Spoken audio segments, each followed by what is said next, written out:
Today I'll be hiking the Bartlett Brook Wildlife Management Area. This is a wildlife management area not really designed for hiking, but people use it for that. But it won't have blazes on it, so we had to do some exploring, and this is the map of the journey we are about to take so that you don't get lost along the way.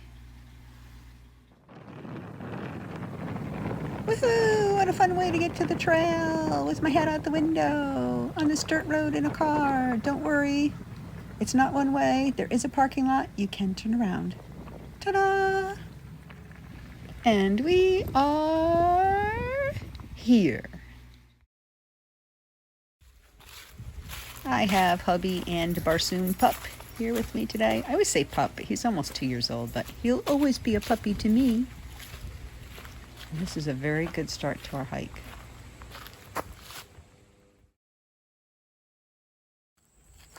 It's a greenway, so to my left we'll be coming out there eventually, if everything goes as planned anyway. We hope we come out over there. We are never seen nor heard from again. We are seeing quite a few mowed trails to the left and right of us through these meadows, so I'm going to take this one to the right over here. But I had hubby and dog stay back because look at this sharpness. It's all through here where they mowed down prickers and stalks of weeds. So it's not really good for dog putties. Someone could get hurt. And I'm going to rush you through what I saw, which was basically nothing. Tall clumps of grass, good hiding spots for ticks. Prickly. Yeah, don't go there. Back to the main trail, but look, my husband and puppy have left without me. How will I catch up to them? Well, they're really far ahead. I'll catch up to them eventually. Ha! Fooled ya. They're behind me now.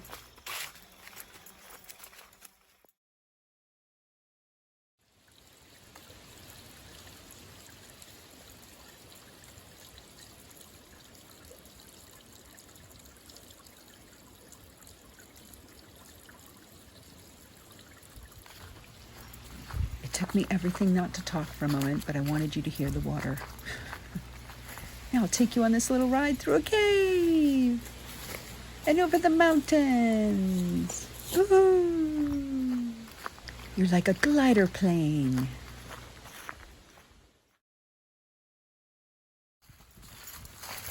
Let's take a quick look at this little bit of water over here on the right. But I don't hear any frogs jumping. All right, as I zoom ahead, I thought I'd talk a little bit more, as I did in my last video at Selden Creek, about the things I've learned about videoing. And one is that light and color in person are very different. Oh, we're going to come out this way in a minute. Are very different from light and color on camera. So looking over my footage, one of the things I find is my videos and photos aren't quite as brilliant as they are in true life. We're going to turn right here because I want to see what this is all about, this loop over here. So anyway, when I get my footage, I have to adjust the filter. I have to add saturation, contrast, brightness, that sort of thing to make it match what I really saw. Like this. Okay, that was another loop not worth doing. Also had sharp stalks along the way and nothing added to see that isn't on this main trail. So we had gone that way and made the loop. Do not do that loop. Stay on the main trail. So anyway, I try to keep all those changes to the filter natural so that you can see what I saw by adding brightness and color and saturation. Look at these leaves, like that. If I do use a filter at any point, like a preset filter, it's usually pretty obvious that that's what I'm doing. Water. Okay, let's take a second and do something really fun here. Okay. Letting the dog have his moment to play.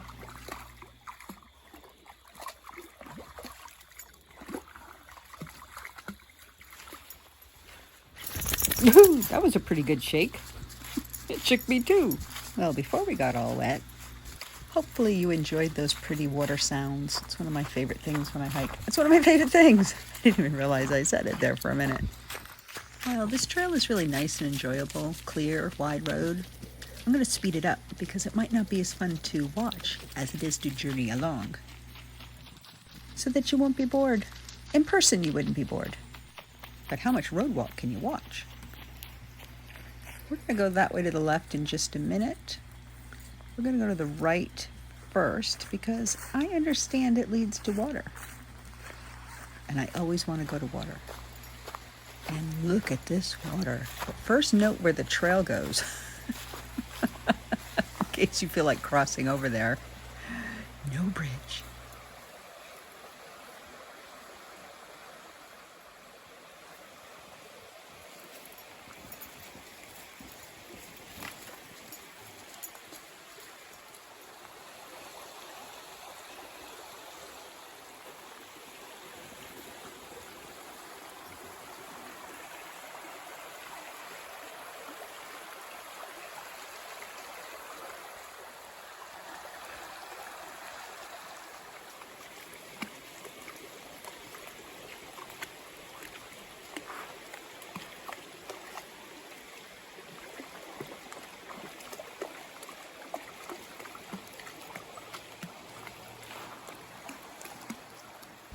Hopefully you enjoyed all those water sounds. I tried to bite my tongue so you could hear them.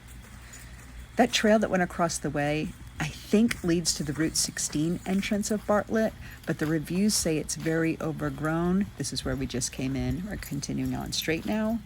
They say it's very overgrown, and judging by the map, it looks like it would have to cross multiple zigzags in the water, and it doesn't look like they have bridges. So as far as exploring new territory, while I love a good water crossing, I don't want to have to bushwhack through the backcountry when there's not some sort of scenic view awaiting or meadow crossing. It's just underbrush from what the reviews say.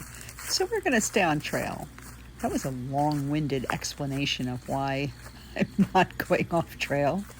But I suppose that's the kind of thing that happens when you have a lot of time in your hands because you're walking on a greenway trail that's really beautiful in person, but I hope you're not bored. It's kind of all the same. I mean, it's spectacular if you're here live kind of same, but... All right, we're coming to a divide, and we're going to veer to the left over here because we're going to make a full loop around and then go back to the parking lot. Look at how fast my dog is going. Really, really fast. And we're going to slow down and stop right up here. Because you know me, I always stop for water. And bridges. And other things that I'm just drawing a blank on right now.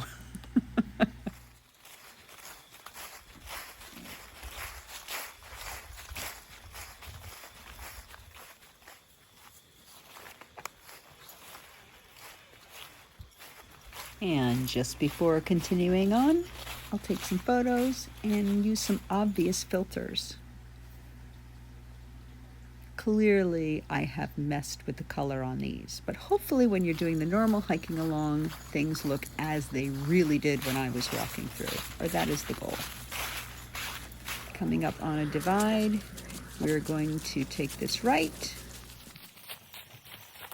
which will send us in the general direction of our start at the parking lot. Uh-oh. Yeah, I don't feel like getting my feet wet. So instead of making this full loop, we're going to backtrack and go around the loop in the opposite direction. Pretty smart, eh? Yeah, that's what we'll do. And look at my little doggy go as I speed this up. That right hooks up to the trail we already did at the beginning.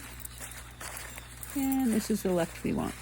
Which brings me to something I've learned about snippets and speeding things up and why I'm doing that.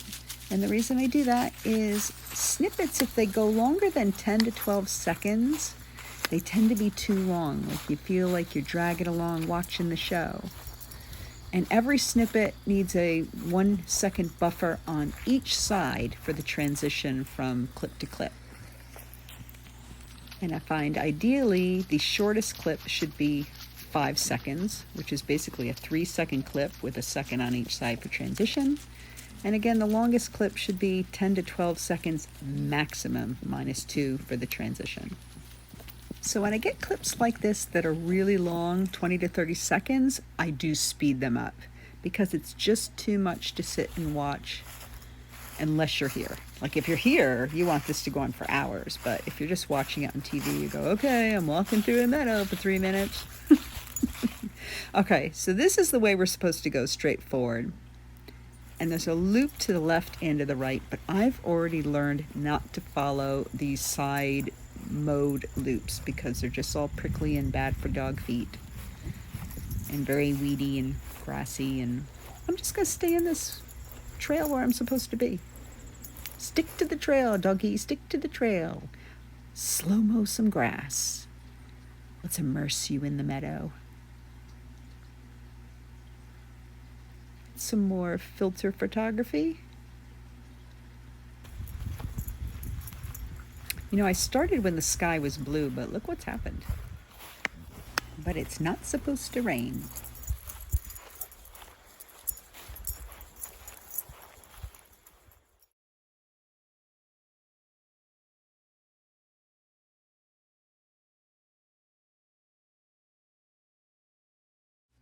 I think we're nearing the end of this magical loop, which has consisted of me mostly talking about how I put together my hiking videos.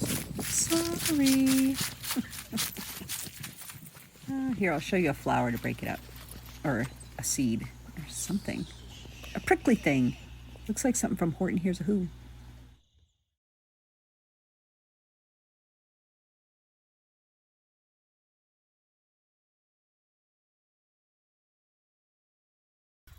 As we reach the end of this journey, I guess I will sum it all up by saying, quite speedily, that the best features of this trail are really on the main trail. And these mowed down side trails that are like clover leaves through the meadows, like that one, that was the mud pit we so cleverly avoided. They don't really have that much to offer. But check out this tree. See, the main trail provides. And you know me, I am a fan of exploring side trails, but they have to lead me to something wonderful. And these all led me to something a little bit dangerous for dog feet, a lot dangerous. And I didn't see anything different than I would have seen on the main trail. So, yes, I think I've gone on long enough about the main trail. Let's cross this final stone wall, which is one of my favorite things, to arrive at the duck car. I just want to take a moment and show you the satellite view of the hike we went on today. We entered from the Goshen Road side. The red is where we hiked. And those green arrows mark the path I think you need to take to get to the Route 16 Bartlett entrance. And I put a whole bunch of question marks in there because you should expect to encounter underbrush, overgrowth, stream crossings without bridges, who knows what. So be sure to wear the proper gear. I hope this helps, and thanks for watching.